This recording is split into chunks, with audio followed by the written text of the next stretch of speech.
Fala galera, beleza? Léo Azevedo aqui do canal Papo de Vascaíno, iniciando a semana para conversar um pouco com vocês aqui. Segunda-feira aí, né, dia 2 de dezembro, faltando 2 rodadas para o término do Campeonato Brasileiro, e falar um pouco sobre o planejamento do Vasco para 2025, ou pelo menos as especulações desse planejamento. Fato é que o Vasco está precisando muito resolver a sua vida nesse final de ano, para ter um ano de 2025 tranquilo. Como todos já sabem, né, ontem, pelos resultados do Campeonato Brasileiro, o Red Bull Bragantino empatou o seu jogo e aí eliminou qualquer chance do Vasco, né, de poder aí ocorrer nas últimas 2 rodadas a luta contra o rebaixamento. Então, o Vasco não será ou não brigará pelo rebaixamento esse ano, ficando ali em 12º, da mesma forma que está, mas está apresentando um futebol pífio, um futebol ruim, muito desse futebol ruim na parte física, na minha opinião, e é isso que a gente vai conversar aqui. A gente vai falar um pouco sobre o primeiro jogo do Felipe, o que o Felipe fez aí no sábado, que pôde mudar essa questão. Vamos falar também aqui sobre a questão do Pedrinho, a questão de planejamento do Pedrinho para 2025, e também vamos falar aqui do Evangelos Marinax, né? Que saiu uma entrevista dele aí, todo mundo colocando nas mídias sociais, sobre a questão da entrevista que ele deu lá à Sky Sports, e essa entrevista sai completa amanhã no canal da Sky Sports, falando exatamente sobre o clube ou o investimento que ele terá no Brasil. Então, eu quero trazer alguns pontos para vocês, porque o canal Papo de Vascaíno não está aqui para poder criar nenhuma esperança ou falsa esperança na sua cabeça. Então, vou dar minha opinião diante disso, porque muitas pessoas e muitas páginas colocam isso como se fosse algo certo, o Evangelos comprar, né? E a gente vai pontuar algumas coisas que ele falou dentro desse vídeo, que eu acho que são interessantes para você poder pensar e criar a sua própria opinião, e não somente achar que é o Vasco e ponto, beleza? Mas antes de mais nada, eu quero pedir a você para que você se inscreva no nosso canal, ative o sininho das notificações, deixe seu like, porque é muito importante para a gente, e siga nossas redes sociais lá no @papo.d.vascaíno no Instagram também, tá bom? Siga aí, a gente tem lives aí no nosso canal. Obrigado, porque a gente conseguiu chegar aí a marca de 1.005 inscritos, então, mas o objetivo nosso são 1.500 inscritos. Quero pedir a você para que, se você estiver gostando do nosso trabalho, compartilhe, comente, curta e esteja conosco falando aqui sobre Vasco da Gama, porque é sempre bom estar com mais vascaínos falando e mais pessoas que gostam e amam o futebol. Vamos lá. No sábado, o Vasco empatou contra o Atlético Goianiense dentro de São Januário. Mais um jogo abaixo e muito abaixo daquilo que o Vasco apresentou durante a temporada, principalmente com o Rafael Paiva, naquela subida que nos levou até onde a gente está hoje, que nos levou à semifinal da Copa do Brasil. E a gente tem que tentar entender que algo está acontecendo dentro do grupo, né? Não sei se rachas, não sei se discussões ou confusões dentro do grupo.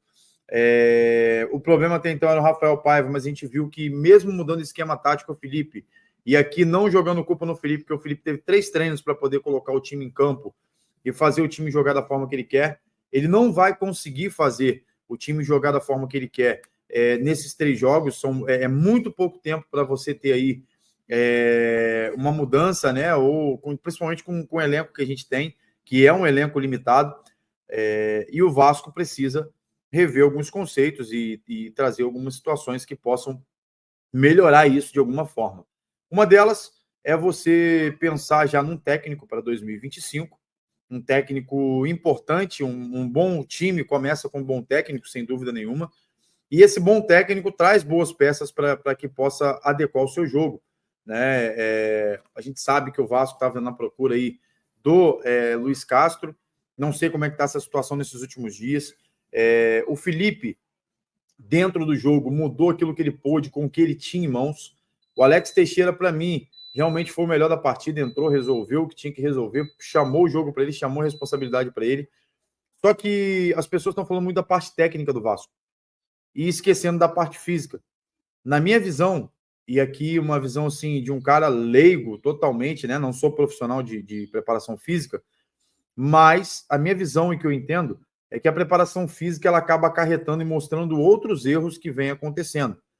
Se você não tem uma preparação física boa nos dias de hoje no futebol, principalmente brasileiro, que é um futebol com um calendário muito curto, um calendário muito cruel com os times, a realidade é essa, a gente precisa de preparação física.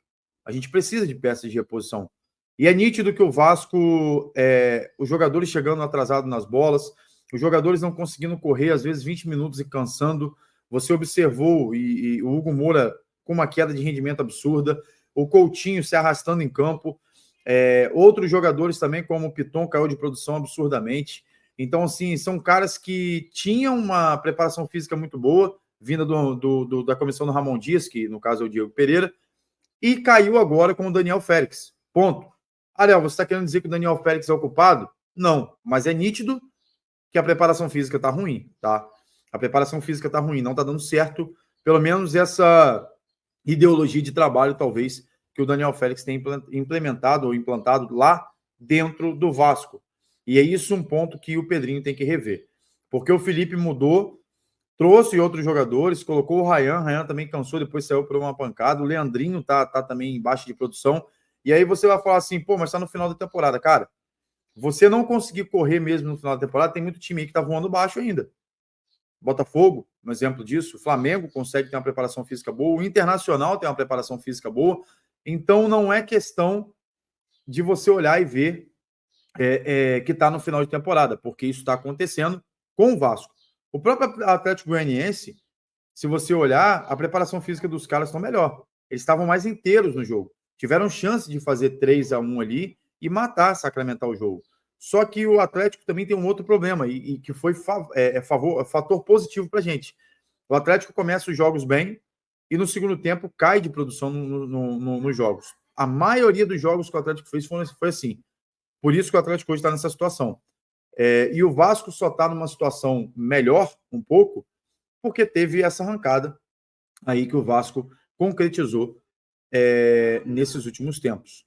Então a gente tem que pensar isso de maneira efetiva.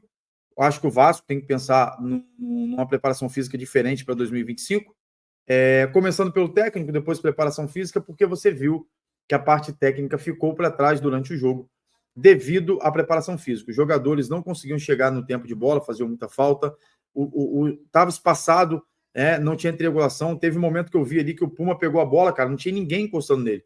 Outra hora o Verratti pegou a bola, não tinha ninguém próximo a ele. Então, ou seja, essa questão da preparação física, essa questão de estarem próximo o tempo inteiro, né, naquela questão que hoje o futebol pede de triangulação, você tem que ter no mínimo 4 jogadores em volta da bola o tempo inteiro.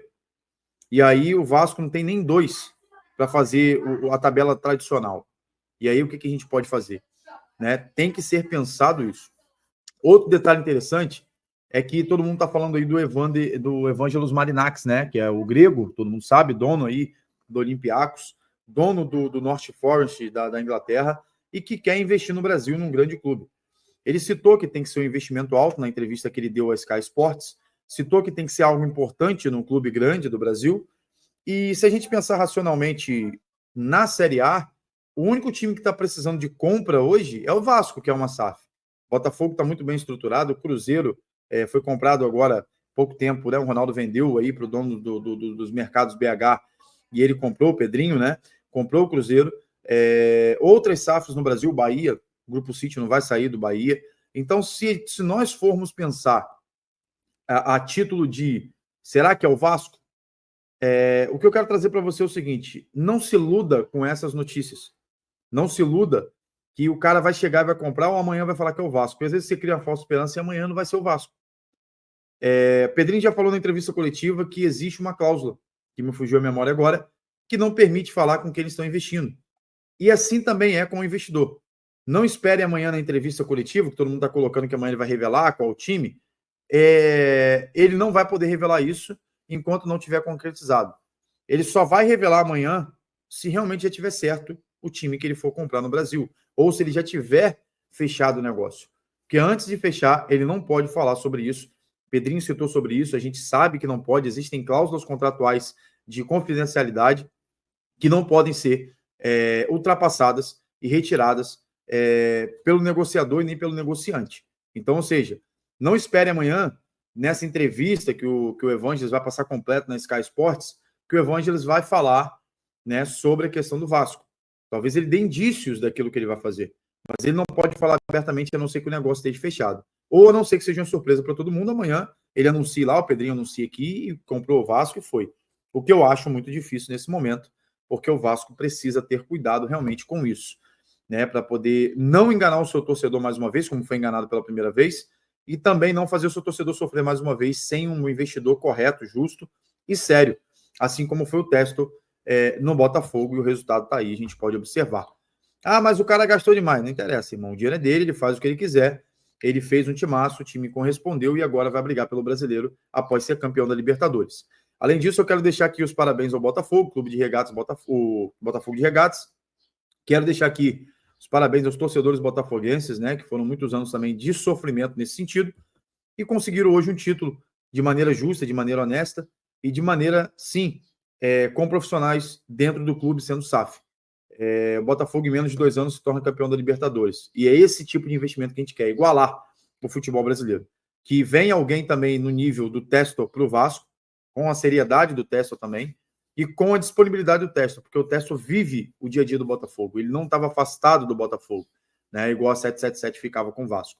Que o Evangelho seja assim, né, que coloque um representante, mas que esteja apto a isso, e que venha, se for ele, ou se for qualquer outro investidor, que seja o cara que vá cobrir aí os 2 bilhões que o Vasco deve, né, os 2 bilhões e 200 milhões de reais que o Vasco da Gama tem aí de dívida hoje. Essa dívida subiu ao longo do tempo, né? Campelo fez um cálculo de 700 milhões, depois veio o Salgado e essa dívida aí foi para 900 milhões e com a 777 chegou a 1 bi aí agora, porque a 777 não pagou ninguém. No próximo vídeo a gente vai conversar sobre isso, falar sobre as questões de reformulação do elenco do Vasco, falar sobre a questão de reformulação na questão da comissão técnica do Vasco também, porque precisa, no departamento de futebol de forma geral, mas também nas questões dos gatilhos, né, no que o Vasco terá de gastos nesse final de ano, tá bom? Já foi dito pelo Pedrinho, mas a gente precisa sempre lembrar aqui e quero pedir a vocês para que vocês apoiem o Pedrinho também, assim como eu estou fazendo. Espero que o Pedrinho faça um trabalho honesto. Ontem eu vi o Flávio Dias falar, né, na Atenção Vascaínos, algo que tipo assim, que eu admiro, né, e respeito. Não concordo em muitas coisas que o Flávio fala no sentido do Vasco em si, mas cada um tem sua opinião, mas o respeito tem que ser mantido. Então o Flávio Dias ontem falou um negócio bem legal, ele viu o Pedrinho crescer, ele conhece o Pedrinho desde que o Pedrinho era pequeno, sabe da essência do Pedrinho, deve conhecer a família do Pedrinho provavelmente, pai, mãe, galera toda do Pedrinho ali que criou o Pedrinho, sabe como é que o Pedrinho veio nessa vida aí, falou que é um cara justo, falou que é um cara honesto, e que a última esperança dele é o Pedrinho. Eu também tô nessa, da última esperança nossa ser o Pedrinho, que o Pedrinho vai mudar essa história do Vasco, que o Pedrinho vai fazer de maneira correta e que ele vai ser o presidente que vai ser lembrado pelas ações boas que ele fez pelo Vasco. Pode ter certeza disso. Então, confie no Pedrinho, vamos confiar no que ele está fazendo. Esqueça esse negócio de, associativo, roxos, amarelos, cara, esquece. A gente tem que apoiar quem está lá. A gente apoiou o Salgado, a gente apoiou lá né, tantos outros presidentes, o Campelo, então, tantos outros que acabaram prejudicando o Vasco.